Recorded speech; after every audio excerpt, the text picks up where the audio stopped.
गांव के सरपंच वीरेंद्र सिंह अपने अहंकार और कठोर स्वभाव के लिए जाने जाते थे। उनके राज में महिलाएं हमेशा दबकर रहती थीं। एक दिन एक युवा विधवा सुमित्रा अपनी जमीन पर हुए अन्याय की शिकायत लेकर सरपंच के दरबार में पहुंची। आंसुओं से भरी उसकी आंखें और कांपती आवाज ने सभी को सहानुभूति से भर दिया। लेकिन वीरेंद्र सिंह ने उसे दुत्कारते हुए कहा, एक औरत की औकात बस घर के चूल्हे तक है, बाहर के मसलों में मत पड़। सुमित्रा ने भारी मन से घर लौटकर अपने पति की याद में रातें बिताई। उसकी जमीन उसके लिए आखिरी सहारा थी। उसे याद आया कि उसके पति ने उसे हर मुश्किल से लड़ने का साहस दिया था। आंसुओं में डूबी सुमित्रा ने गांव की अन्य महिलाओं को अपनी पीड़ा सुनाई।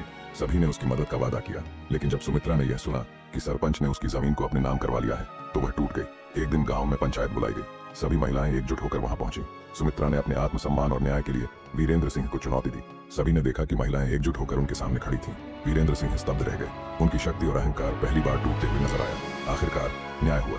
सुमित्रा को उसकी जमीन लौटा दी गई। उस दिन गांव में एक नया अध्याय शुरू हुआ। महिलाओं ने अपनी शक्ति पहचान ली और सुमित्रा ने दिखा दिया कि साहस और एकता से हर अन्याय को हराया जा सकता है।